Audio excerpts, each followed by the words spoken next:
मोक्षमार्गस्य नेतारं भेत्तारं कर्मभूभृतां ज्ञातारं विश्वतत्त्वानां वन्दे तद्गुणलब्धये वन्दे तद्गुणलब्धये। आचार्य उमास्वामी विरचित तत्वार्थ सूत्र मोक्षशास्त्र आपण बघतो. त्याच्यामध्ये आपण सम्यक ज्ञानाचे 5 प्रकार कुठले आहेत, 5 प्रकार आणि त्याचं काय वैशिष्ट्य किंवा प्रत्येकाचं काय आहे वेगळेपण हे आपण बघितलं.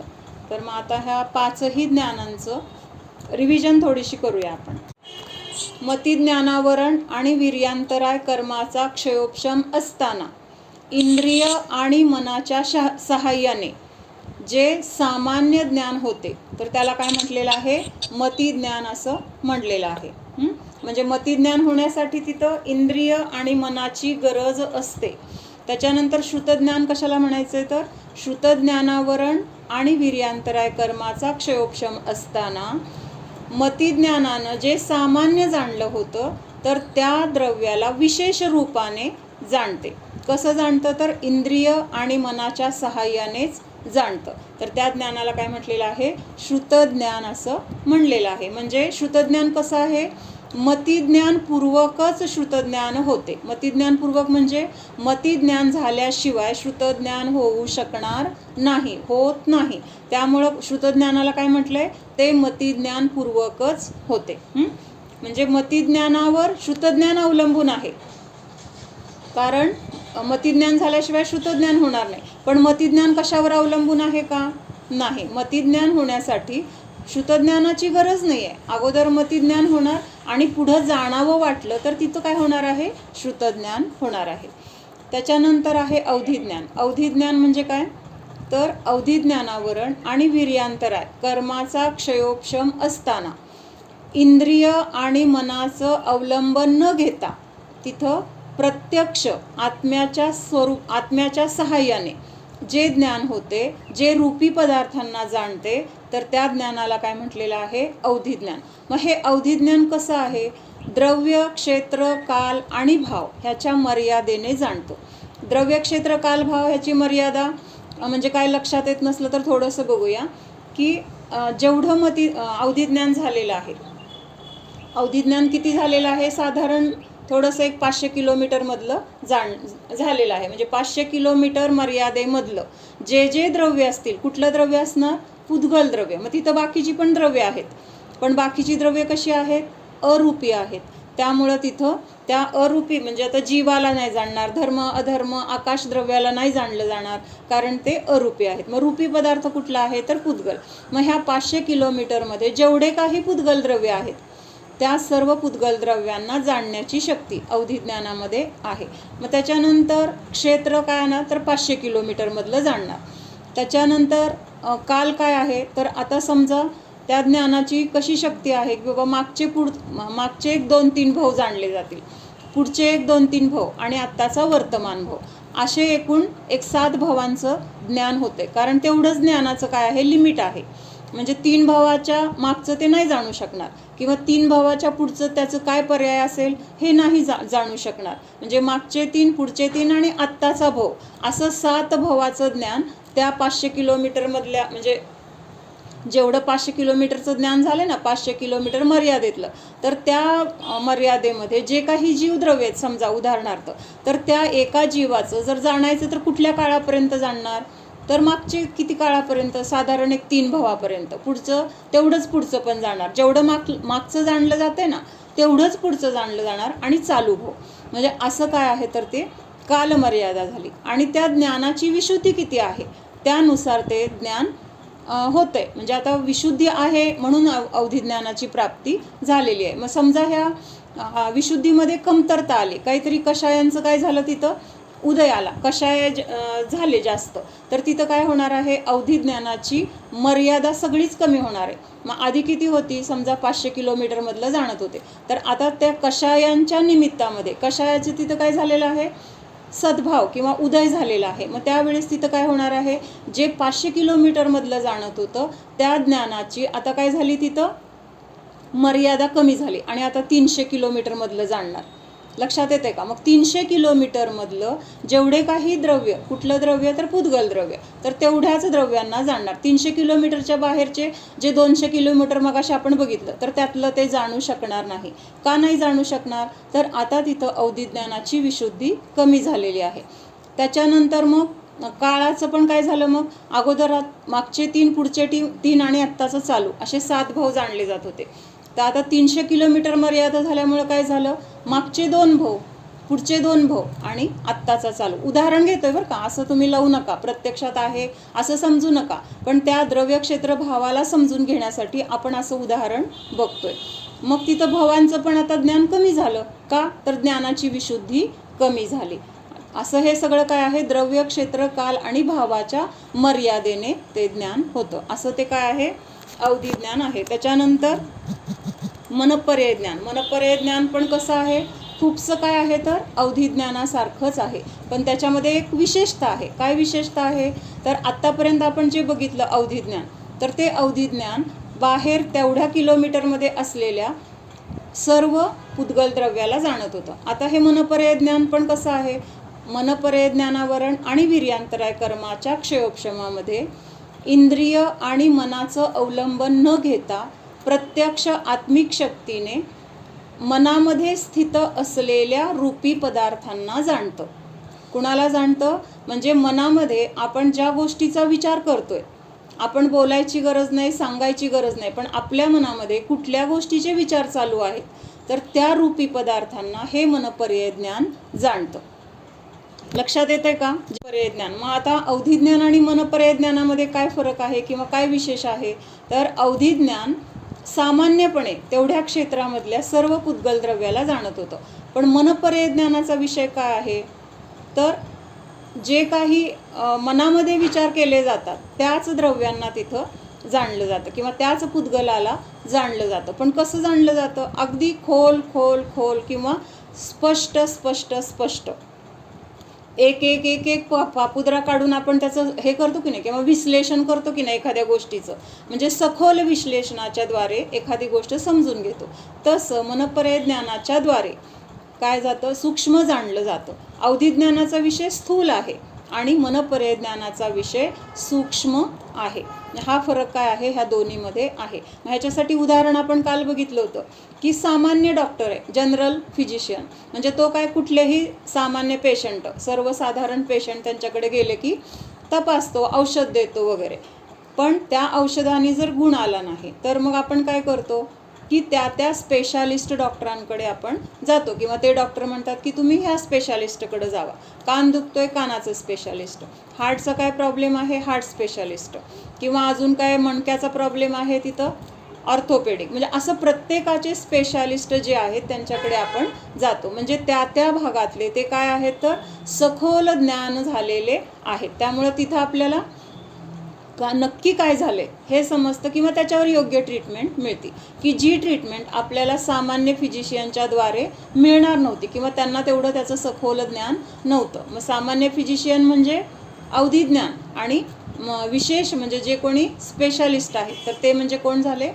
मनपर्यय ज्ञान. म्हणजे एक उदाहरणासाठी आपल्याला, म्हणजे आपल्याला असं वाटतं नाही तर उलट मग अवधिज्ञान जास्त जाणतंय, कारण ते सगळ्या त्या क्षेत्रातल्या सगळ्या द्रव्यांना जाणते. मनपर्यय ज्ञान मनातलंच जाणते, म्हणजे आपल्याला उलट अवधिज्ञान जास्त जाणतंय असं वाटू शकतं. पण अवधिज्ञान म्हणजे त्या डॉक्टरकडे सगळ्या प्रकारचे पेशंट येत आहेत, पण ते कसं आहे, वरवर त्यांचं तात्पुरतं काहीतरी औषध दिलं जाईल.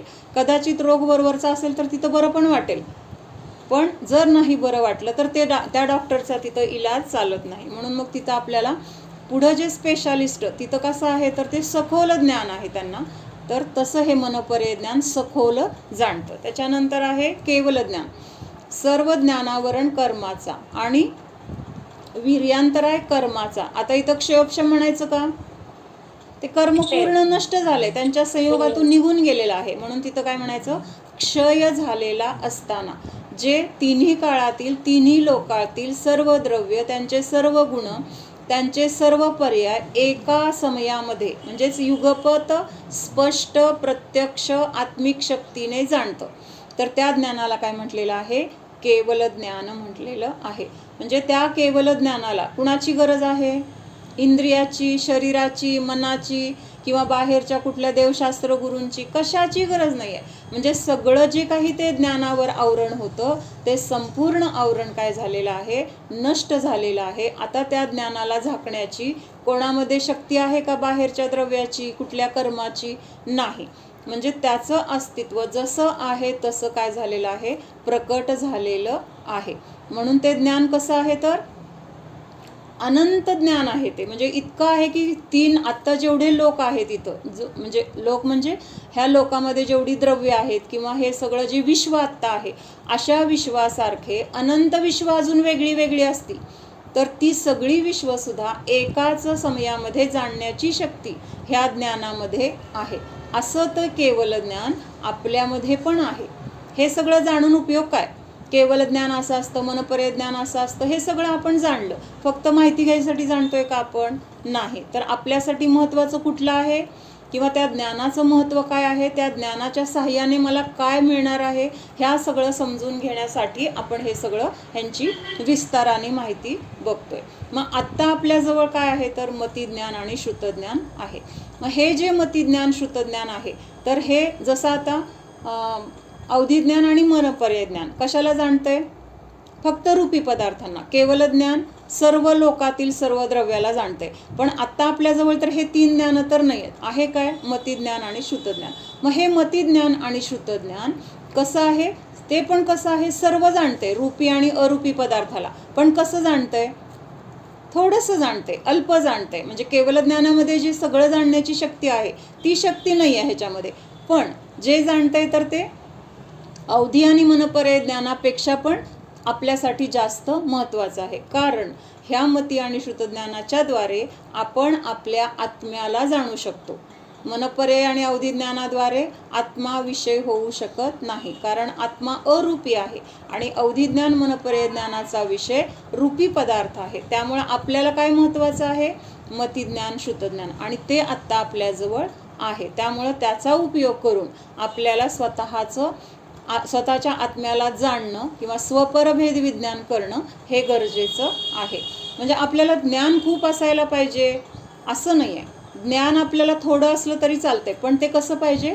सम्यक पाहिजे. सम्यक म्हणजे स्वपरभेद विज्ञान सहित असलेलं ज्ञान. कारण सम्यक ज्ञान कधी होणार आहे? सम्यक दर्शन असेल तेव्हाच त्या ज्ञानाला सम्यक ज्ञान असं म्हटलं जाईल. म्हणून सम्यक ज्ञान हे सम्यक दर्शनपूर्वक असतं. मग अशा ज्ञानाची प्राप्ती आपल्याला झाली तर ती अल्प असली तरी चालेल. आता शिवभूती मुनींना किती ज्ञान होतं? किती होतं? अगदी अल्प. एक वाक्य त्यांना म्हणजे लक्षात ठेवणं अवघड होतं. तुष माश भिन्न एवढ्या 3 शब्दांवर त्यांना मोक्षाची प्राप्ती झाली. मग त्यावेळेस ज्ञान तर अल्प होतं, पण ते ज्ञान कसं होतं? सम्यक दर्शनपूर्वक होतं, भेद ज्ञानपूर्वक होतं. आणि त्यामुळं त्यांना तिथं खूप ज्ञान पाहिजे किंवा खूप ज्ञान नव्हतं म्हणून त्यांचा मोक्ष अडला का? नाही. तिथं मोक्षाची प्राप्ती त्यांना झाली. म्हणून तिथं काय सांगितलंय की ज्ञान अल्प असलं तरी चालेल, पण ते ज्ञान कसं पाहिजे? सम्यक ज्ञान पाहिजे. पान नंबर आहे 44. तर केवल ज्ञानाचं तिथंपासून बघूया पुढं. केवल ज्ञान समस्त द्रव्य और उनकी सर्व पर्यायों को एक साथ प्रत्यक्ष जानने वाले ज्ञान को केवल ज्ञान कहते हैं. इस सूत्र में ज्ञानम शब्द एक वचन का है. इथं काय आलंय सूत्रामध्ये? मती श्रुतावधी मन पर्याय केवलानी ज्ञानम. ज्ञानम म्हणजे एकच ज्ञान. अनेक वचन असेल तर तिथं काय होणार आहे? ज्ञानम म्हणता येणार नाही. म्हणून तिथं ज्या अर्थी तिथं ज्ञानम असं म्हटलेलं आहे त्या अर्थी ज्ञान हे एकच आहे. मग हे सगळे बाकीचे जे प्रकार आपण बघितले तर ते काय आहेत? ह्या ज्ञानाच्या 5 पर्याय आहेत. वह यह बतलाता है कि ज्ञान गुण एक है और उसकी पर्याय के ये 5 भेद है. आपण बघतो की नाही? मग मतिज्ञान हे काय आहे तर पर्याय आहे. मध्ये आपण बघितलं होतं, आठवतंय का सगळ्यांना? ज्ञान, आता आपण पर्याय काय आणि द्रव्य काय हे बघत होतो. तर ज्ञान हे काय आहे? गुण आहे. मग ह्या गुणाची पर्याय बघत असताना मतिज्ञानाला आपण काय बघितलं होतं? पर्याय. मतिज्ञान ही ज्ञानाची पर्याय आहे असं आठवतंय का? बघा. तर इथं काय सांगितलंय? हे 5ही प्रकार काय आहेत तर ज्ञानगुणाच्या 5 पर्याय आहेत. इनमें जब एक प्रकार उपयोग रूप होता है तब दूसरा प्रकार उपयोग रूप नहीं होता. म्हणजे काय सांगितलंय? जरी आत्ता आपल्याला दोन ज्ञान आहेत, मती ज्ञान आणि श्रुत ज्ञान, पण एका समयामध्ये आता एकच ज्ञानाचा उपयोग असणार आहे. म्हणजे वापर करताना एका वेळेस एकच ज्ञान असणार आहे. मग जेव्हा आपण मती ज्ञानाने जाणतोय त्यावेळेस तिथं श्रुत ज्ञान नाही आहे. जेव्हा श्रुत ज्ञानाने जाणतोय तर त्याच्या अगोदर मती ज्ञान होऊन गेलेलं आहे. मग श्रुत ज्ञान आणि मती ज्ञान एकाच समयामध्ये झालं असं होऊ शकत नाही. म्हणजे क्रमाने आहे. काय सांगायचंय आता? क्रमाने आहे म्हणजे एका वेळेस एक आहे, मग अगोदर दुसरं असेल, नंतर दुसरं असेल, किंवा श्रुतज्ञान होणार आहे तर ते मतिज्ञान अगोदर झालंय आणि नंतर श्रुतज्ञान, असं तिथं काय आहे तर एकानंतर एक आहे, किंवा प्रत्येक समयामध्ये एका वेळेस एकच ज्ञान असणार आहे. मग जेव्हा अवधिज्ञान असेल, जेव्हा अवधिज्ञानाचा तिथं वापर आहे किंवा अवधिज्ञानाने जाणत आहेत, तर त्यावेळेस तिथं मती श्रुतज्ञान असताना त्याचा उपयोग नाही, म्हणजे त्याचा वापर नाही. आत्ता त्यांच्याजवळ आहे मती श्रुतज्ञान, पण आत्ता उपयोग कुठल्या ज्ञानाचा चालू आहे? अवधिज्ञानाचा चालू आहे, किंवा तिथं मनपर्यय ज्ञानाचा उपयोग चालू आहे. तर त्यावेळेस तिथं मती श्रुत अवधी तिन्ही ज्ञानं असली तरी पण उपयोगात आत्ता काय आहे तर मनपर्यय ज्ञानच उपयोगात आहे. लक्षात आलं का ह्या वाक्याचा अर्थ? म्हणजे ताटामध्ये 4 पदार्थ आहेत, पण एका वेळेस आपण एकच पदार्थ खातोय. दुसरा पदार्थ खायच्या वेळेस पहिला संपल्यानंतर दुसरा खाणार आहे, किंवा पहिला घास संपल्यानंतर दुसरा घास घेणार आहे. तसं एका वेळेस जाणताना एकाच ज्ञानाचा वापर आपण करू शकतो. दुसऱ्या ज्ञानाचा एकाच वेळेस 2 असले तरी दोन्हीचा उपयोग एका वेळेस असू शकत नाही. इसलिए इन 5 में से एक समय में एक ही ज्ञान का प्रकार उपयोग रूप होता है. सम्यक ज्ञान सम्यक दर्शन पूर्वक होता है. काय सांगितलं? सम्यक दर्शन पूर्वक म्हणजे काय? ह्याचा अर्थ काय येतो? झाल्यानंतरच तिथं काय आहे, त्या ज्ञानाला सम्यक ज्ञान म्हटलेलं आहे. मग अगोदर इथं मगाशी आपण जसं बघितलं ना की मतिज्ञान झालं आणि नंतर श्रुतज्ञान झालं, तसं इथं नाही घ्यायचं. अगोदर सम्यक दर्शन झालं आणि नंतर सम्यक ज्ञान झालं असं नाही. तर सम्यक दर्शन आणि सम्यक ज्ञान हे दोन्ही एकाच समयामध्ये आहेत, तिथं समयभेद नाही आहे. पण मतिज्ञान आणि श्रुतज्ञान होताना तिथं समयभेद आहे. लक्षात येते का? मग ज्या क्षणी आपली श्रद्धा सम्यक झाली ना, त्याच क्षणी त्यावेळेस आपल्याला असलेल्या ज्ञानाला सम्यक ज्ञान म्हटलं जातं. किंवा आत्ता आपण वरती हे पण बघितलं की 5 ज्ञानांपैकी एका वेळेस एकच ज्ञान वापरलं जाणार आहे, नंतर दुसऱ्या समयामध्ये दुसरं होणार आहे, किंवा आपण जसं विचार करू म्हणा, किंवा तसं इथं नाही आहे. सम्यक दर्शन आणि सम्यक ज्ञान ह्या दोघांची स्थिती काय आहे? एकाच समयामध्ये आहे. लक्षात येते का? म्हणजेच ज्या समयामध्ये आपल्याला सम्यक दर्शन होतंय त्याच समयामध्ये आधी असलेल्या ज्ञानाला फक्त तिथं सम्यक ज्ञान म्हटलं जातंय. दुसऱ्या समयामध्ये ज्ञानाला सम्यक ज्ञान म्हटलंय असं नाही. अगोदर सम्यक दर्शन झालं आणि मग ज्ञान सम्यक झालं असं नाही. तर त्याच समयामध्ये दोन्ही पण गोष्टी आहेत. पण सम्यक ज्ञान हे सम्यक दर्शन असेल तरच तिथं त्या ज्ञानाला सम्यक असं म्हटलं जाणार आहे. हे मात्र कसं आहे? नक्की आहे. सम्यक दर्शन कारण और सम्यक ज्ञान कार्य है. काय सांगितलंय? सम्यक ज्ञान होण्यासाठी सम्यक दर्शन हे कारण आहे. का कारण आहे? तर सम्यक दर्शन झाल्याशिवाय ज्ञान होतच नाही, किंवा सम्यक दर्शन झाल्यानंतर ज्ञान सम्यक होतंय. म्हणून तिथं काय म्हटलेलं आहे? सम्यक दर्शनाला कारण म्हटलेलं आहे आणि सम्यक ज्ञान हे कार्य आहे असं म्हटलेलं आहे. सम्यक ज्ञान आत्मा के ज्ञान गुण की शुद्ध पर्याय है. ज्ञान जे जसं आहे तसं जाणते, म्हणून त्या ज्ञानाला पण काय म्हटलेलं आहे? शुद्ध ज्ञान किंवा शुद्ध पर्याय असं म्हटलेलं आहे. यह आत्मा से कोई भिन्न वस्तु नहीं है. सम्यक ज्ञान का स्वरूप इस प्रकार है. जिस ज्ञान में स्व अपना स्वरूप, अर्थ, विषय, व्यवसाय, यथार्थ निश्चय ये 3 बात पूरी हो उसे सम्यक ज्ञान कहते हैं. सम्यक ज्ञानासाठी इथं आता वेगळ्या पद्धतीने सांगितलंय. काय सांगितलंय? स्व म्हणजे आपलं स्वरूप, आत्मस्वरूप. त्याच्यानंतर विषय म्हणजे काय? आपण कोणाला जाणतोय तो झाला विषय. ज्ञान तर जीवामध्ये आहे किंवा आत्मस्वरूपामध्ये ज्ञान आहे, त्यामुळं स्व झालं. आणि आता हे जे ज्ञान आहे ते कशाला जाणते? आजपर्यंत आपण कशाला जाणलंय? पुद्गलाला जाणतोय. हा, पराला जाणतोय किंवा पुद्गल द्रव्याला जाणणे हा आपण विषय केलेला आहे. हा, पण आता इथं काय सांगितलंय, जिथं आपण स्वतःच्या स्वरूपामध्ये असलेल्या ज्ञानाच्या द्वारे कुणाला विषय केलाय, आता आत्म्याला काय केलंय. आजपर्यंत आपण बाहेर बघत होतो, आता कुठं बघायला लागलोय, आतमध्ये बघतोय. फरक झालाय की नाही. बाहेर बघणं सोडलं आणि आता आपल्या घरात काय आहे ते बघतोय. आजपर्यंत आपण दुसऱ्याच्या घरात काय चाललंय, दुसऱ्याच्या घरात म्हणजे शेजारच्या घरात जाऊन बघायची गरज नाहीये. आत्ता आपल्या घरामध्ये आपण जे जे करतोय ना, ते दुसऱ्याच्या घरातच आहे. कारण ते आपलं खरं घर नाही, हे आपल्याला पटत नाही. आपल्याला वाटतं आपलंच घर आहे, आपल्याच वस्तू आहेत, आपलेच लोक आहेत असं वाटतं. पण प्रत्यक्षात हे सगळं काय आहे, अम्मांचा शब्द, ठगांची टोळी.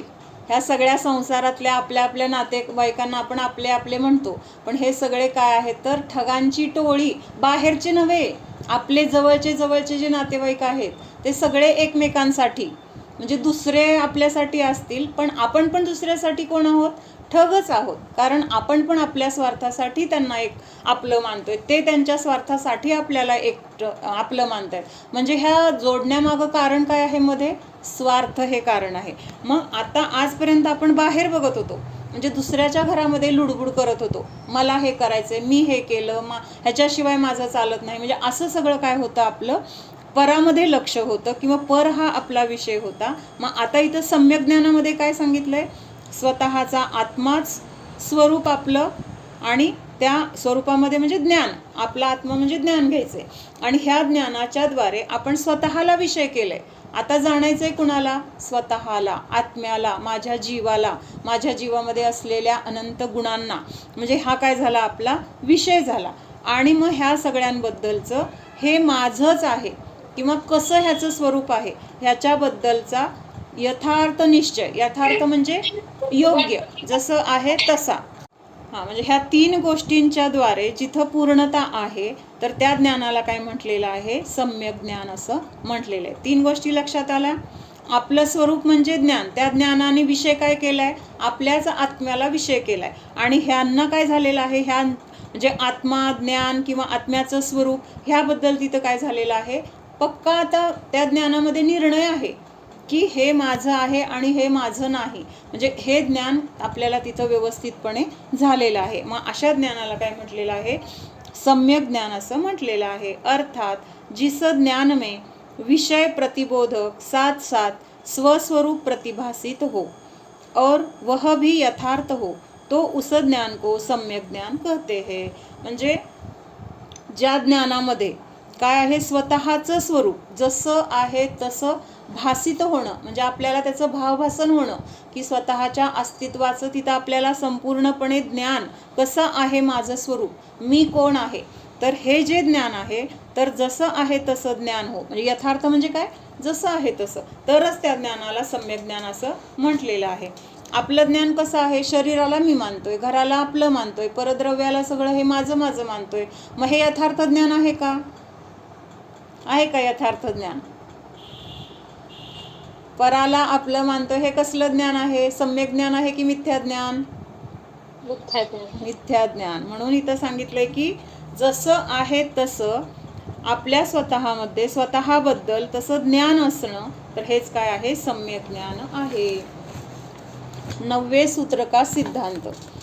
श्री जिनेन्द्र भगवान द्वारा प्ररूपित ज्ञान के समस्त भेदों को जानकर, पर भावों को छोड़कर और निज स्वरूप में स्थिर होकर जीव जो चैतन्य चमत्कार मात्र है उसमें प्रवेश करता है, गहरा उतर जाता है, वह पुरुष शीघ्र ही मोक्ष को प्राप्त करता है. काय सांगितलं, श्री जिनेन्द्र भगवान द्वारा प्ररूपित म्हणजे काय, श्री जिनेन्द्र भगवंतांनी सांगितलेलं.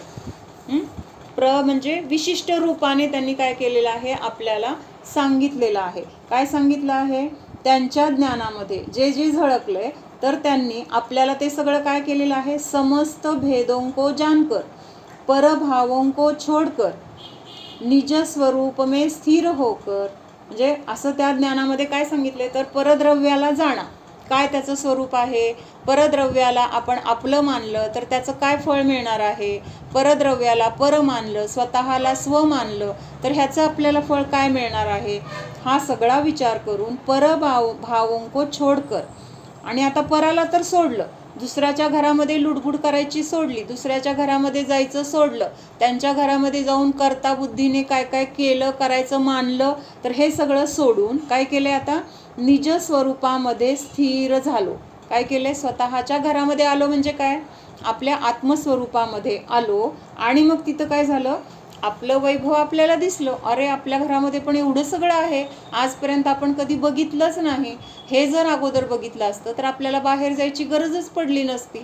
असं सगळं आपल्याला काय तिथं झालं, जाणीव झाली. आणि मग तिथं आपल्याला चैतन्याचा चमत्कार आपल्याला दिसला. चमत्कार म्हणजे काय, बाहेर आपल्याला काहीतरी विशिष्ट दिसतं ना, वेगळं काहीतरी दिसतं, जे कॉमन नाही किंवा कधी दिसलं नाही, आधी कधी बघितलं नाही, तर अशा गोष्टीला आपल्याला काय वाटतं, चमत्कार झाला.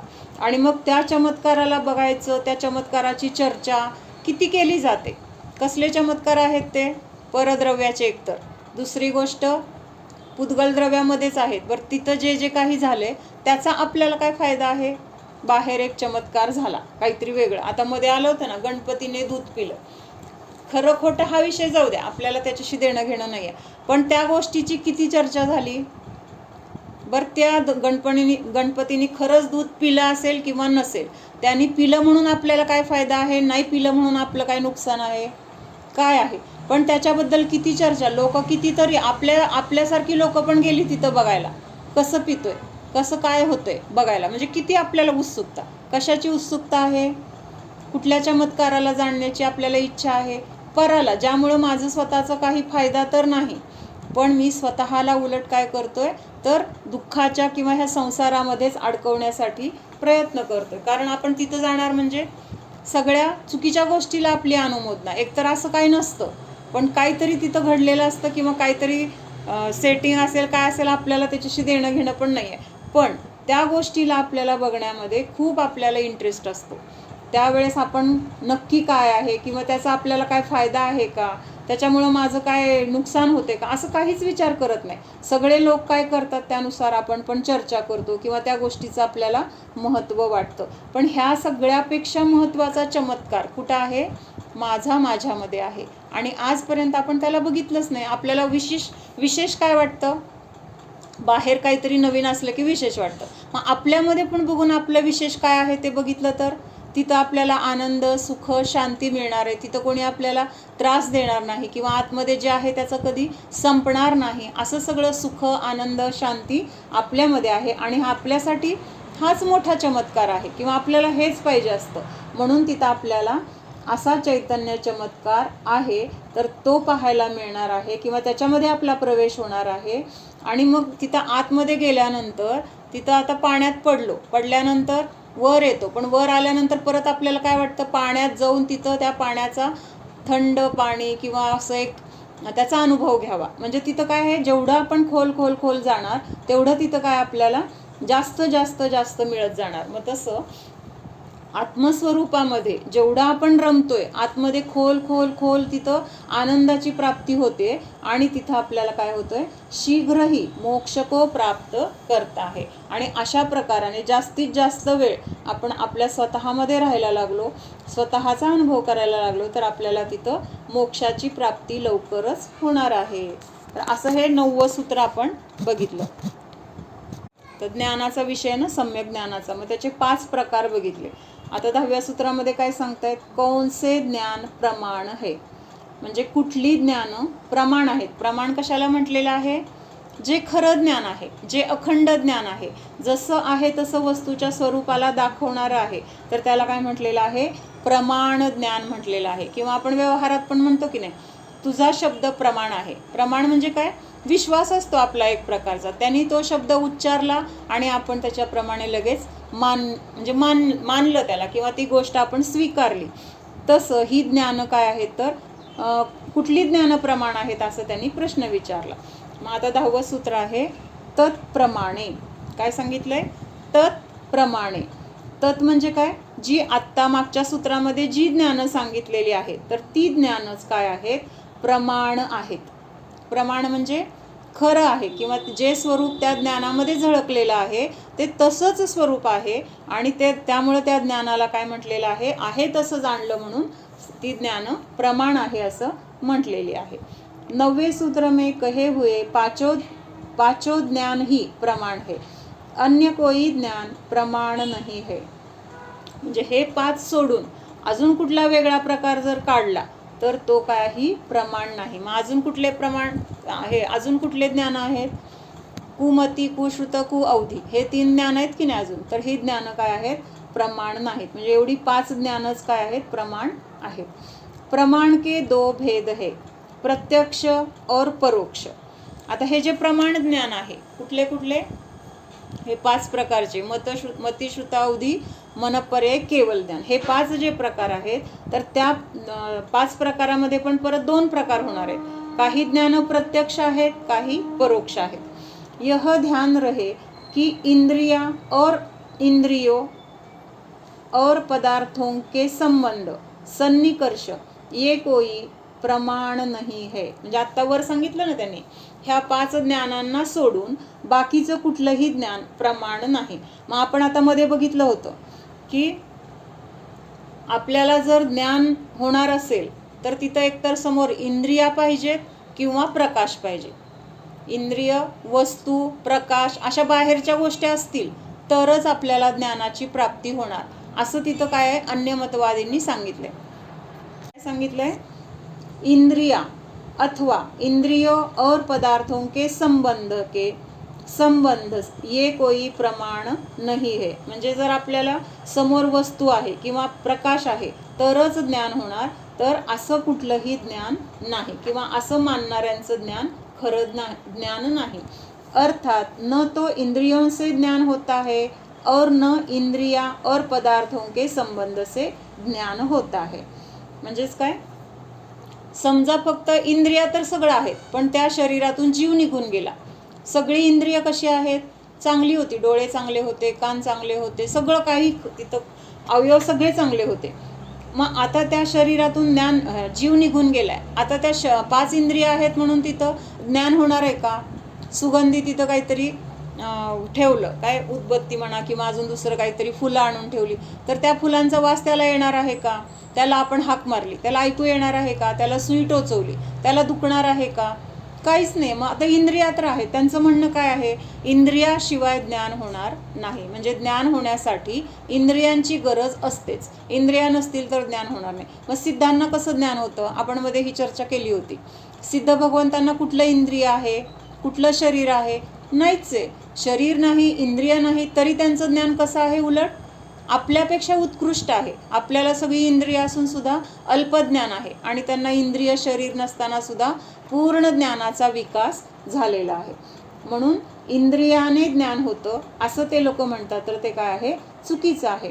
किंवा असं पण म्हणतात, जेव्हा ते इंद्रिय काय मानतात ते, की इंद्रिय आणि पदार्थ ह्यांचा संबंध झाल्यानंतरच ज्ञान होणार. म्हणजे काय, की समोर त्या डोळ्याच्या ती वस्तू समोर आहे. सन्निकर्ष एक शब्द आला इथं. सन्निकर्ष म्हणजे काय, संयोग होणे, 2 गोष्टींचा एका ठिकाणी संयोग होणं, तर त्याला काय म्हटलेलं आहे, सन्निकर्ष. मग ते काय म्हणतात, की पदार्थ आणि इंद्रिय ह्यांचा सन्निकर्ष व्हायला पाहिजे तरच ज्ञान होणार. मग आता आपल्याला डोळ्यांनी बघायचं म्हटल्यावर वस्तू जवळ आणली तरी दिसणार आहे का, डोळ्यात जायचं तर लांब राहू दे, थोडं जवळ आणलं तरी आपले डोळे किती चांगले असले तर दिसत नाहीत. म्हणजे सन्निकर्षामुळं ज्ञान होतं असं ते म्हणतात, तर ती पण गोष्ट चुकीची आहे. जसं आता चव घ्यायची म्हटलं तर आपल्याला पदार्थ खावा लागतो, बरोबर आहे, पण डोळ्यांनी बघताना सुद्धा तो पदार्थ डोळ्यात जायला पाहिजे का. कळतंय का मला काय म्हणायचंय. त्याचा अर्थ काय होतो, 2 गोष्टींचा संयोग होणं आणि ह्या सन्निकर्षाने ज्ञान होतं. म्हणजे 2 गोष्टी एकत्रित आल्यानंतर ज्ञान होतं असं त्यांचं म्हणणं आहे. तर ते म्हणणं पण काय आहे, चुकीचं आहे. किंवा कुठेतरी लांब आवाज झाला तरी आपल्याला इथं बसून ऐकू येतो की नाही. मग तिथला आवाज आपल्या कानाला येऊन ते तिथलं जे काही पडलं असेल, कशाचा आवाज झाला असेल ते कानामध्ये येऊन शिरलं का आपल्याला, पण तिथं झालेला आवाजसुद्धा आपण आपल्या कानाने ऐकू शकतो. म्हणजे तिथं सन्निकर्षाची गरज नाही असं सांगायचं त्यांना. किंतु उपरोक्त मति आदि ज्ञान स्व से होते हैं, इसलिए ज्ञान प्रमाण है. म्हणजे बाहेरच्या इंद्रियांनी पण ज्ञान होत नाही, समोर पदार्थ आहे त्याच्यामुळं पण ज्ञान होत नाही, किंवा इंद्रिय आणि पदार्थ यांच्या सन्निकर्षाने पण ज्ञान होत नाही. मग समोर आता खूप गोष्टी नाही आहेत, पण आपल्याला त्या गोष्टींचं ज्ञान होतंय की नाही? आपल्या लहानपणीच्या गोष्टी आपल्याला आठवतात का? आता लहानपणीचं घर आहे का? लहानपणीच्या तेव्हाचे आपले कपडे आहेत, तेव्हाचं आपलं स्वरूप आहे, तेव्हाचे आपले सगळे जे कोणी नातेवाईक होते ते सगळे आत्ता आहेत, असं आहे का? तरीसुद्धा लहानपणी आपण जे जे काही अनुभवले, जे जे काही लोक आपल्या संयोगामध्ये होते, ती सगळी आठवण आपल्याला आत्ता येते का नाही? जाणू शकतो की नाही? म्हणजे जाणण्यासाठी तिथं त्या पदार्थ समोर आहेत का? नाही. पदार्थ समोर नसताना सुद्धा आपल्याला ज्ञान होते. म्हणजे ज्ञान कशाने होतंय? ज्ञान कशाने होतंय? म्हणजे आपण जाणतोय ते आपल्या ज्ञानाने होतंय. आपल्याला पण असं वाटतं की बाहेर समोर सगळ्या गोष्टी असलं तर मला कळेल, किंवा मला नीट डोळे असले तर मला दिसेल, कानाने ऐकू येत असेल तर समजेल. म्हणजे आपण सुद्धा काय म्हणतोय त्या लोकांसारखं, इंद्रियांनी ज्ञान होतं, किंवा वस्तू असेल तर ज्ञान होतं. मग हे सगळे मान्यता आपल्याला आपल्या खोडून काढायच्यात, लोकांच्या नाही. लोकांच्या मान्यता बदलल्या किंवा नाही बदलल्या आपल्याला काही फरक नाही पडणार, पण आपल्या ज्या चुकीच्या मान्यता आहेत त्या चुकीच्या मान्यता बदलण्यासाठी आपण काय जे आहे ते समजून घेण्यासाठी हे बघतोय. मग आपल्याला जर ज्ञान कशाने होतंय हे कळलं तर आपण बाहेरच्या गोष्टींमुळे आपण सुखी दुःखी नाही होणार. मला माझं ज्ञान माझ्या ज्ञानाने होते. मला ज्ञान होण्यासाठी इंद्रियांची गरज नाही, किंवा वस्तूंची गरज नाही, प्रकाशाची गरज नाही. ह्या गोष्टी मला काय आहेत असल्या म्हणूनच ज्ञान होतंय असं नाही. म्हणजेच ह्या गोष्टींवर अवलंबून राहण्याची मला आवश्यकता नाही. म्हणून परत परत काय सांगितलं इथं की इंद्रिय पदार्थ किंवा इंद्रिय आणि पदार्थांचा संयोग ह्याच्यानी आपल्याला ज्ञान होत नाही. तर ज्ञान कशाने होतंय? स्वतःच्या ज्ञानाने ज्ञान होतंय. मला जे ज्ञान होतंय तर ते माझ्यामध्ये ज्ञान गुण आहे, त्या ज्ञान गुणाच्या द्वारे हे सगळं मला जे काही जाणलं जाते तर ते ज्ञानाच्या द्वारे जाणलं जाते, ना की बाहेरच्या पदार्थ. म्हणजे बाहेरचे पदार्थ आहेत, त्यांचा संयोग आहे, किंवा ते निमित्त आहेत, हे सगळ्या गोष्टी बरोबर आहेत. पण उपादान कुणामध्ये आहे? जाणण्याची शक्ती कुणामध्ये आहे? पदार्थामध्ये आहे का? पदार्थामध्ये पदार्थ आहे म्हणून जर ज्ञान होत असेल तर प्रेत आहे आणि समोर सगळ्या वस्तू आहेत, त्या सगळ्या वस्तूंना ते जाणायला पाहिजे मग त्याने, कारण वस्तू समोर आहे, प्रकाश आहे, किंवा त्या वस्तू एकत्रित ठेवल्या मग तिथं ज्ञान होतंय का? नाही होत, कारण तिथं जाणणारा जो ज्ञानगुण होता त्या ज्ञानगुणाचा जो जीव म्हणजे तो जीव तिथून निघून गेलाय, त्यामुळं तिथं काय आहे? ज्ञान होत नाही. म्हणजेच ह्याच्यावरून हे नक्की करायचंय की ज्ञान आपल्याला आपल्या ज्ञानगुणामुळं होतंय, बाहेरच्या पदार्थांमुळं, इंद्रियांमुळं किंवा प्रकाशामुळं आपल्याला ज्ञान होत नाही.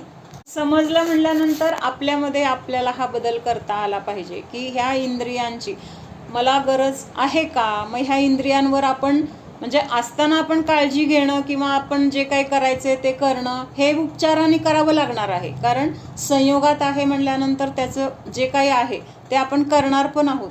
पण त्याच्यावर अवलंबून मी आहे ही मान्यता आपल्याला तोडायची आहे की त्याच्याशिवाय माझं कसं होणार, डोळ्याशिवाय माझं कसं होणार, कानाशिवाय माझं कसं होणार, शरीर साथ देत नाही माझं कसं होणार. म्हणजे असं आपण काय करतोय, त्या शरीरावर अवलंबून राहतोय, आणि त्या शरीरामध्ये काही कमी जास्त झालं तर मग आपल्याला खूप दुःख होतंय की नाही? दुःख थोडंसं काहीतरी झालं की आपल्याला किती आकुलता होते. मग ही आकुलता आपल्याला होणार नाही. कधी होणार नाही? इंद्रियांमुळे कुठं ज्ञान होते. माझं ज्ञान तर माझ्यामध्ये सुरक्षित आहे, ते ज्ञान कमी होणार नाही आहे, ते ज्ञान नष्ट होणार नाही. ह्या इंद्रियांमध्ये काहीतरी बिघाड होणारच आहे, त्या इंद्रियांमधलं आपण काही करू शकणार नाही, कारण ते स्वतंत्र एक वेगळं द्रव्य, मी स्वतंत्र वेगळं द्रव्य.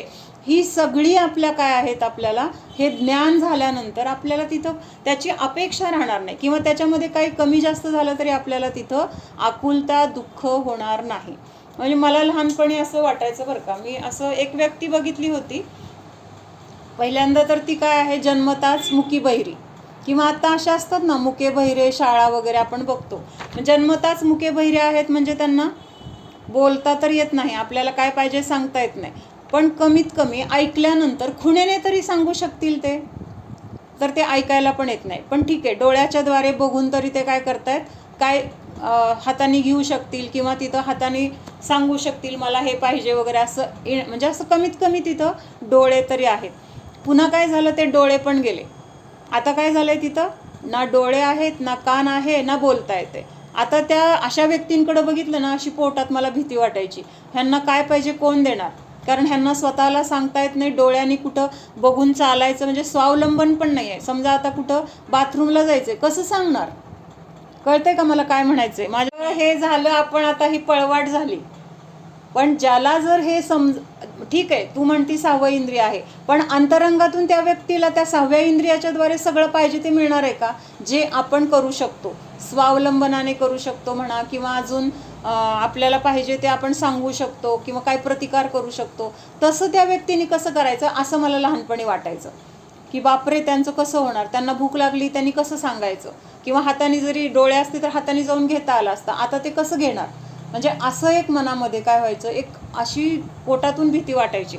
पण आता हे समजल्यानंतर असं ज्ञान जर त्या व्यक्तीला असेल, ठीक आहे, मी माझ्या आत्म्याला जाणत बसेल, जेव्हा योग्यता असेल, जर माझं पुण्य असेल तर मला इथं कोणीतरी आणून देईल, जर माझं पुण्य असेल तर मला जे पाहिजे ते ॲटोमॅटिक तिथं मला कोणीतरी असं काळजी घेणारं भेटेल, किंवा ते गोष्टी त्यांच्याकडून केल्या जातील.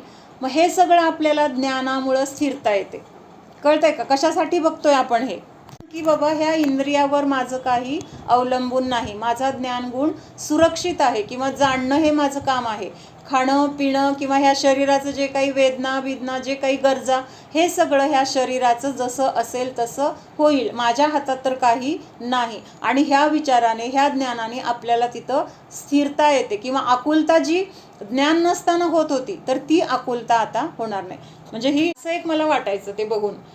पण आता असं वाटतं की वादी जे आहेत ना, अन्यमतवादी असं मानतात की इंद्रिय असतील तरच ज्ञान होणार, इंद्रिय नसतील तर ज्ञान होणार नाही, असं ते मानतात, असं सांगितलंय. आपल्यामध्ये असं नाहीच आहे. म्हणजे आपल्याला कायम मग शरीर असावं लागणार, कायम त्या इंद्रियांना सांभाळावं लागणार. जर इंद्रियामुळं ज्ञान होतंय असं जर आपण मानलं तर मग हे शरीर आपल्याला कधी सोडताच येणार नाही, कधी सुटणार, म्हणजे शरीर सुटलं तर आपल्याला काही समजणार नाही. सुटणार ना, बरोबर आहे की. पण ज्ञान सुटतं का शरीर सुटलं तरी? इंद्रियांच्या द्वारे ज्ञान होतं, म्हणजे इंद्रिय असतील तरच ज्ञान होतं, अशी अन्य मतवादी लोकांची मान्यता आहे. आणि ती मान्यता चुकीची आहे, कारण इंद्रियांनी ज्ञान होत नाही, तर ज्ञान आपल्या ज्ञान गुणामुळं होतं. आपल्यामध्ये जो ज्ञानगुण आहे ना, जीव कसा आहे, आपण म्हणतो नेहमी ज्ञान दर्शन स्वरूपी आहे. मग हे जे ज्ञान जीवामध्ये आहे तर ते ज्ञान जाणण्याचं काम करते. ज्ञान होण्याचं जे काम आहे तर ह्या गुणाच्या द्वारे होते, ना की डोळ्यामुळं ज्ञान होतंय, कानामुळं ज्ञान होतंय, किंवा स्पर्शाने ज्ञान होतंय. हे सगळं काय आहे तर निमित्ताने म्हटलं तर चालेल. हे सगळं निमित्त आहे, शरीर निमित्त आहे, इंद्रिय निमित्त आहेत, पण मुख्य कशात, आता तू सांगते ते ज्ञान होतंय. हा बरोबर आहे. मग कानाने ऐकतंय, पण त्या कानामधून कोण जाणतंय, कानाच्या द्वारे कोण जाणतंय, हा भाग महत्वाचा आहे. कान असल्याशिवाय जाणणार का? आत्ताच्या भूमिकेमध्ये ठीक आहे ग, हे निमित्त आहे. पण आपण आता सिद्ध भगवंतांना कान आहेत का? मग जर कानामुळेच ऐकू येत असेल, डोळ्यामुळेच दिसत असेल, किंवा हे काय आपण स्पर्शनेंद्रियामुळेच आपल्याला स्पर्श कळत असेल, तर मग आता सिद्ध भगवंतांना कुठलं इंद्रिय आहे? त्यांना शरीरच नाही आहे, त्यांना कान नाक डोळे काहीच नाही आहे. मग त्यांना कसं ज्ञान होते? उलट आपल्यापेक्षा त्यांना उत्कृष्ट केवल ज्ञान आहे. आपल्याला तर अगदी थोडंफार समजते, पण त्यांना तर केवल ज्ञान आहे. म्हणजे आत्ताच्या भूमिकेमध्ये आपण अल्पज्ञानी आहोत, किंवा आपल्याला हे शरीर आणि इंद्रिय वगैरे आपल्या संयोगामध्ये आहेत, त्यांच्या निमित्ताने ज्ञान होते. पण त्यांच्याद्वारे जाणतंय कोण? तर आपण जीव किंवा ज्ञानगुण जाणतोय. हे आपल्याला समजून घ्यायचे. म्हणजे हा फरक आपण करत नाही आहे. आपण त्या दोन्हीला, ज्ञानाला आणि इंद्रियांना काय करतोय, एकमेक करतोय. इंद्रिय म्हणजेच ज्ञान, ज्ञान म्हणजेच इंद्रिय असं मानतोय. तर हे अशी मान्यता चुकीची आहे. हे दोन वेगळ्या गोष्टी आहेत. ज्ञान वेगळं आहे आणि हे सगळे इंद्रिय वेगळे आहेत. आपण काल उदाहरण काय बघितलं होतं आपण, आता काल नाही, ठीक आहे. तर हे जे लाईटचं कनेक्शन आहे, म्हणजे जे काही आपण फिटिंग केलेलं असतं वगैरे, वायर किंवा बटन, ते सगळं, मग ह्या जेव्हा लाईट जाते तेव्हा हे सगळं आहे की तिथं, ट्यूब आहेत, बल आहेत, बटणं आहेत, कनेक्शन घेतलेलं मीटर आहे, सगळं काही आहे. मग लाईट नसताना तिथं आपल्याला हे बटन लावलं तर का नाही लागत लाईट? कळतंय का राजूहून? म्हणजे करंट नसेल तर कसं लागणार? हा, मग हे करंट जो आहे ना, तो करंट आणि इथलं सगळं फिटिंग ह्या दोन गोष्टी वेगळ्या आहेत. हे लक्षात येतंय? लाईट वेगळी आहे आणि हे फिटिंग बटणं किंवा ट्यूब जे काही मीटर हे सगळं वेगळं आहे. ज्या अर्थी तिथं लाईट लागत नाही आहे लाईट गेल्यावर, म्हणजेच लाईटचा प्रकार वेगळा आहे आणि हे कनेक्शनचं सगळं वेगळं आहे. तसं हे शरीर म्हणजे कनेक्शन आहे आणि ह्या कनेक्शनमधून करंट जो आहे ना, तर तो ज्ञानगुण आहे. म्हणजे जाणण्याचं काम कोण करतंय? तर ज्ञानगुण करतोय. म्हणजे ज्ञान वेगळं आहे, इंद्रिय वेगळे आहेत. मग आता आपण म्हणताना म्हणू की तिथं बल लावलाय म्हणून दिसतंय आपल्याला, बल नाही तर कसं दिसणार? पण बलमधून कधी दिसणार आहे? तिथं आत लाईट असेल तर बलमधून दिसणार आहे. लक्षात येते का? तसं ज्ञान आपल्यामध्ये असेल तर ह्या इंद्रियांच्याद्वारे आपल्याला ज्ञान होणार आहे. म्हणजे इंद्रियांच्याद्वारे आपण जाणतोय, इंद्रिय जाणत नाहीत. इंद्रिय कशी आहेत? जड आहेत. इंद्रियांची आवश्यकता आहे एवढं आपण म्हणू शकतो ना. म्हणजे आत्ता व्यवहाराने, ते सुद्धा उपचाराने. हा, निमित्त म्हटलं की मग म्हणजे कारण मती ज्ञान म्हणायचंय की ह्या सगळ्या गोष्टी वेगळ्या वेगळ्या आहेत. हे पहिल्यांदा आपल्याला पूर्ण पक्क लक्षात आलं पाहिजे की ज्ञान जीवामध्ये आहे, शरीरामध्ये नाही. इंद्रिय जीवाची आहेत का शरीराची आहेत? कुणाची आहेत इंद्रिय? डोळा कुणाचा आहे? शरीराचे आहे. आत्ताच्या भूमिकेमध्ये आपण ह्या शरीराशी आजपर्यंत एवढं एकत्व केलंय. शरीर म्हणजे मी अशी आपली मान्यता, शरीराशिवाय माझं चालणार नाही असा आपला पक्का विश्वास, आणि त्यामुळे आपल्याला परत परत ही शरीरं मिळत आहेत. मग ह्या शरीराच्या माध्यमातून आत्ता आपल्याला जाणावं लागतं, ही आपली मजबुरी आहे. काय सांगितलं? इंद्रियांच्या द्वारे जाणावं लागतं, ही आपली मजबुरी आहे, गरज नाही आहे. आपण जर इंद्रियांचं अवलंबन सोडलं आणि स्वतःच्या आत्म्यामध्ये राहिलो तर हे शरीर इंद्रिय सगळं नष्ट होणार आहे आणि जसं आपलं पूर्ण ज्ञान आहे तसं ज्ञान पर्यायामध्ये प्रकट होणार आहे. आत्ता आपल्या संयोगामध्ये आहे म्हणून आपल्याला त्याचं अवलंबन घेणं पण गरजेचं आहे, घेतोय पण त्याच्यामुळं मला ज्ञान होते ही मान्यता फक्त चुकीची आहे आणि ती मान्यता खोडायची आहे, एवढंच मला सांगायचं आहे. आत्ता आपण डोळ्यांनी बघतोय किंवा हे सगळं जे काही चाललंय ते इंद्रियांच्या द्वारे चाललंय, पण असं असताना सुद्धा इंद्रिय जाणत नाही तर जीव जाणतोय, जीवामध्ये असलेला ज्ञानगुण जाणतोय आणि त्या इंद्रियांच्या द्वारे ते ज्ञान बाहेर पडतंय आणि आपल्याला वाटतंय की त्या इंद्रियांनी ऐकलं, कानाने ऐकलं, डोळ्यांनी पाहिलं. आता आपण घरात आहोत, ह्या घराला 5 खिडक्या आहेत. जसं ह्या शरीराला 5 इंद्रिय आहेत तसं आपण ज्या घरात राहतोय त्याला 5 खिडक्या आहेत समजा. मग त्या खिडकीतून आपण बाहेर बघतोय. मग बाहेर बघताना खिडकीने बाहेरचं दाखवलं का आपल्या डोळ्याने आपण बाहेरचं बघितलं? कुणी बघितलं? आपल्या डोळ्याने बघितलं ना आपण. हा, म्हणजे आता डोळ्याने जरी बघितलं तर आता आपण डोळ्याला खिडकी समजतोय. म्हणजे आपली जीव आहे म्हणून ज्ञान आहे. हा, जीव आहे म्हणून ज्ञान आहे, बरोबर आहे. ज्ञान आहे म्हणून आपण बाहेरचं बघतोय, पण बघताना आता आपण घरामध्ये बंदिस्त आहोत. घरामध्ये बंदिस्त असताना आपल्याला बाहेर तर आपण जाऊ शकत नाही आहे. बाहेर गेलो तर आपल्याला सगळं मोकळंच दिसणार आहे. पण आत्ता आपण घरामध्ये बंदिस्त आहोत, बाहेर जाऊ शकत नाही, तर आपल्याला बाहेरचं कसं बघायचं आहे? मग ह्या खिडक्या आहेत, त्या खिडक्यातून बाहेर बघतोय. मग आता खिडकीतून बाहेर बघणारं कोण आहे? जीव आहे का खिडकी आहे?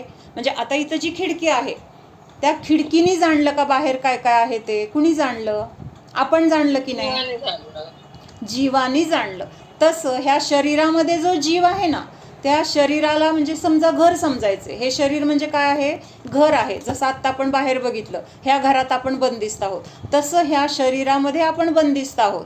आणि ह्या शरीराला ज्या 5 खिडक्या आहेत तर त्या 5 खिडक्यातून आपण बाहेर काय चाललंय ते डोकावतोय, कारण आपण ह्या शरीरातून बाहेर पडू शकत नाही. जेव्हा हे शरीर नष्ट होणार आहे ना, तेव्हा तर आपल्याला सगळं पूर्ण ज्ञान होणार आहे. पण आत्ता ह्या शरीरामध्ये बंदिस्त असल्यामुळं आपल्याला जाणण्यासाठी दुसरा काही उपायच नाही आहे, शरीरातून बाहेर पडू शकत नाही आहे. मग जाणायचं तर कसं? तर ह्या 5 खिडक्यातून आपण जाणतोय. मग कधी डोळ्यांनी बघतोय तसं, कानाने ऐकतोय किंवा अजून काय, पण हे सगळे इंद्रिय जाणत नाहीत. ह्या घराच्या खिडक्यांना काही जाणीव होते का? त्यांना काहीच कळत नाही आहे. त्यांना काय बाहेरचं चांगलं पण वाईट वाटत नाही आहे किंवा वाईट पण वाटत नाही. पण आपण खिडकीतून बाहेर बघताना आपल्याला बाहेर काय, समजा समोर ॲक्सिडेंट झाला, आपल्याला वाईट वाटणार आहे. समोरून कोणीतरी आपलं येताना दिसलं, आपल्याला आनंद होणार आहे. म्हणजे हे जे आनंद किंवा आपल्याला तिथं वाईट वाटलं आहे, तर ते कुणाला वाटले? खिडकीला वाटले का आपल्याला वाटले? आपल्याला. तसं हे आता डोळ्यांनी जे काही बघितलं, तिथं त्या डोळ्याला का त्याचा आनंद पण नाही, दुःख पण नाही. त्याच्यामध्ये जो जीव आहे ना, त्या जीवाच्या त्या भावना आहेत की त्याला चांगलं वाटलंय, त्याला वाईट वाटलंय, आणि फक्त त्या डोळ्यातून ते व्यक्त झालेलं आहे.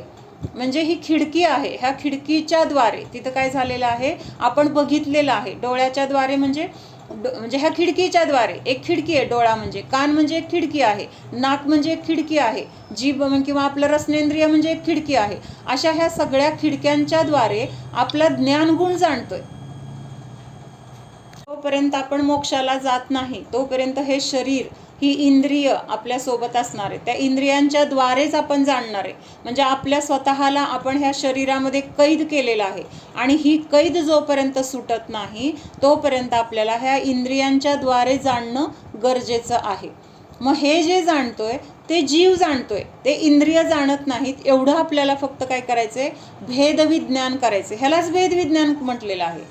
आपण म्हणतो डोळ्यांनी बघितलं, पण डोळ्याच्या द्वारे आपल्या ज्ञानाने ते जाणले. त्या कानाच्या द्वारे आपल्या ज्ञानाने ऐकून काय शब्द असतील त्या शब्दाचा अर्थ जाणलाय. त्वचेच्या द्वारे आपल्याला कुठला तरी थंड गरम असा स्पर्श आपल्याला तिथं जाणला गेलाय, पण त्याच्याद्वारे ज्ञानाने जाणलाय. त्या स्पर्शनेंद्रियाने काहीही जाणलेलं नाही. सगळ्यात चांगलं उदाहरण म्हणजे प्रेताचं उदाहरण आहे. त्या प्रेताला 5ही इंद्रिय आहेत, डोळे चांगलेत, कान चांगलेत, मग ते का नाही जाणत आहे आता? त्या प्रेताला सगळी इंद्रिय आहेत. त्याच्यामध्ये जे ज्ञान असणारा जीव होता, तो जीव काय झालाय, तिथून निघून गेलेला आहे. आणि त्यामुळं तिथं त्या शरीराला, त्या इंद्रियांना आता काही जाणताच येत नाहीये. म्हणजे जाणत होतं कोण? जीव जाणत होता. कारण इंद्रिय कशी आहेत? जड आहेत. त्यांना काही ज्ञान नसल्यामुळं त्यांना सुख दुःख किंवा काय चांगलं वाईट, कोण आपल्याशी बोलतंय, कोण आपल्याला माया करते, कोण आपल्याला हिडीस फिडीस करतंय, ह्या कुठल्या गोष्टीचं काही तिथं राहिलेलंच नाही आहे.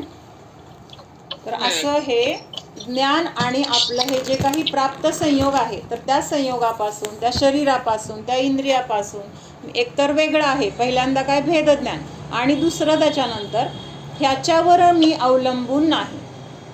काय म्हणायचंय? ह्याच्यावर मी अवलंबून नाही, असं तिथं आपल्याला जाणून भेदविज्ञान करायचंय. आणि हे भेदविज्ञान आपल्या सुखाला कारण आहे. ओम सावधान जाणा, हा मी शुद्ध जीव आहे, जाणणारा आहे, मात्र जाणत आहे. जाणणे सोडून मी अन्य काहीही करणारा नाहीच. जाणा, स्वतःच्या ज्ञान स्वरूपाला जाणा. हा मी ज्ञान संपन्न आहे, ज्ञानाने परिपूर्ण आहे. या विश्वामधील सर्व काही जाणण्याची शक्ती माझ्या ज्ञानामध्ये आहे. मी ज्ञानाच्या द्वारे जाणत आहे, ज्ञानाच्या द्वारे अनुभवत आहे.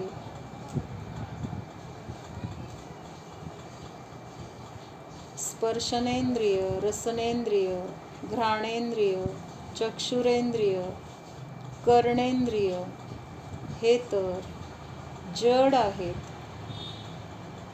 त्यांच्यामध्ये ज्ञान हा गुणच नाही, अचेतन आहेत. या इंद्रियांच्या माध्यमातून जाणणारा हा मी ज्ञानस्वरूप जीव आहे. मला जाणण्यासाठी इंद्रियांची, शरीराची, परद्रव्याची गरज नाही. मी स्वावलंबी आहे. जाणा. स्वतःच्या ज्ञानशक्तीला जाणा. मी केवल ज्ञानस्वरूपी आहे हा निर्णय करा. हे श्रद्धान करा. हे श्रद्धानच पर्यायामध्ये केवल ज्ञान मिळवून देणार आहे. जाणा. इंद्रिय किंवा शरीर केवल ज्ञान मिळवून देणार नाहीत. मला केवल ज्ञान प्राप्तीसाठी या शरीराची, इंद्रियांची गरजच नाही. मी स्वतंत्र आहे, स्वाधीन आहे.